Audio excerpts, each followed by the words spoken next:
ఇవన్నీ ఈ వేధింపులకి ఎవడు చేస్తాడు?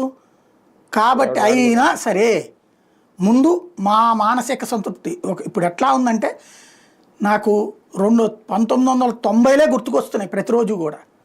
90లలో ఆ తర్వాత నేను జర్నలిజం ఫీల్డ్లోకి వచ్చిన తొలినాళ్లలో వార్తలు రాసిన నాళ్లలో మొదట్లో మేము ఫేస్ చేసిన ప్రాబ్లం, రౌడీ గురించి రాస్తే, ఫ్యాక్షనిస్ట్ గురించి రాస్తే వాళ్ళ అనుచరులు ఏం గొడవ పడేవాళ్ళు, మావాడు మంచోడన్నా, పోలీసులు సరిగ్గా న్యాయం చేయకపోబట్టినా కదా మావాడు చేస్తాడు, నువ్వెందుకు అట్ట చూడవు, మంచి దృక్పథంతో చూడన్నా, పోలీస్ స్టేషన్కి వెళ్తే ఒక ఆస్తి సెటిల్మెంట్ ఎన్నాళ్ళు పడుతుందన్నా, కోర్టుకి వెళ్తే ఎన్నేళ్ళు పడుతుందన్నా, అదే మావాడైతే కనుక న్యాయం చేస్తాడు, 10 రూపాయలు తగ్గ నష్టపోవచ్చు కానీ మావాడు న్యాయం చేస్తాడన్నా, ఇలా వాదించేవాళ్ళు.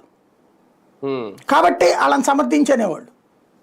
ఇప్పుడు అట్లాగే గొడవలు చేస్తాడు మావాడు, తప్పే ఉంది, అవతలోడు గొడవ చేస్తే తప్పు, మావాడు గొడవ చేస్తే తప్పు లేదు, అంతే మనం చేస్తే రైట్ అంతే. ఇది ఒక విచిత్రమైనటువంటి మనస్తత్వం. చచ్చేది ఎవరయ్యా అంటే సాధారణ ప్రజలే. ఇవాళ అదే కార్యకర్తలు కూడా బాధపడుతున్నారుగా.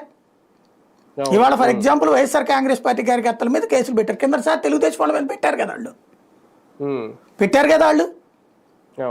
అప్పుడు 25 మంది మీద పెడితే ఇప్పుడు 50 మంది మీద పెడుతున్నారు, రేపు 75 మంది మీద పెడతారు.